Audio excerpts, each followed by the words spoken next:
大家好，我是周老师。有粉丝留言说，一年四季都感觉自己屁股凉，检查了自己的腰椎也是没有问题的，只是说局部循环不好，但是做了调理都是没有什么帮助。问问有没有什么好做的疏通方法？好，这个视频就和大家分享一下疏通臀部的一些简单实用的方法，希望可以帮助到有屁股寒凉这个问题的朋友。我们来简单了解一下臀部。臀部位于我们人体的中部，臀部里面有很多神经组织器官，比如子宫、卵巢、附件、盆腔、肠道、坐骨神经等等，是人体很重要的部位。从疏通经络上看，臀部是经络气血运行的关键枢纽，它也是6条经络的开关，连接我们人体上焦气血和下焦气血运行的桥梁。臀部在中部，面积较大，上焦和下焦运行的中枢比较易带来受寒、湿和血瘀的问题，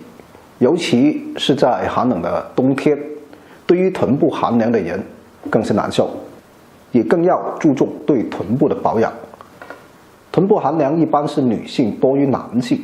长期的臀部寒凉对健康是很不好的。比如女性一个很直接的影响就会让月经不规律，严重的会导致子宫环境改变，往往带来不孕、输卵管不通等等，还有妇科炎症反复发作，更严重的会带来子宫肌瘤、卵巢囊肿等等。而男性长期臀部寒凉，往往也会带来生殖泌尿系统问题。大家经过前面的了解，相信也清楚保养臀部的必要性了。现在回到前面粉丝的问题，对于臀部寒凉有没有什么好做的疏通方法？我向大家介绍一个非常简单的随时都可以做的疏通动作，就是有规律的拍打臀部。下面大家跟我练习一下。我们自然站立，双手放松，用类似于自由落体的发力方式，不停地拍打臀部周围。刚开始力度适中，循序渐进，先轻后重。拍打时如果发现臀部某部位刺痛明显，这个就是淤堵点，那就要重点拍打这里，坚持拍打到局部疼痛点消失为止。有些人用实掌感觉比较痛的，为了能减轻疼痛感，也可以用空心掌，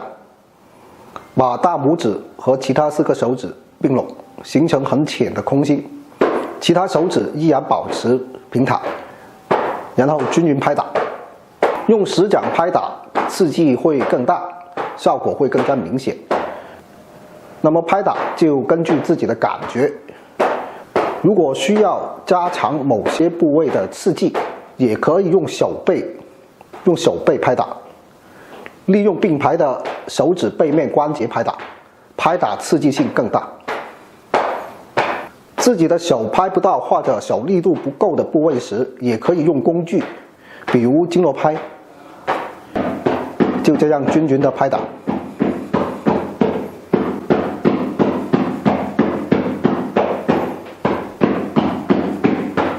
拍打的时间也不需要很长，每次10分钟就可以了。每日做2到3次，持之以恒。随着对臀部疏通慢慢到位了，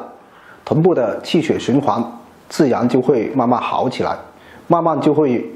温暖起来。这个拍打是很好做，但是大家也要注意，如果臀部有损伤或者有类及臀部的疾病，比如囊肿等等，大家就先不做，遵医嘱治疗。好，大家如果喜欢我的视频，欢迎关注、转发、留言、评论和我交流，感谢大家支持，谢谢大家。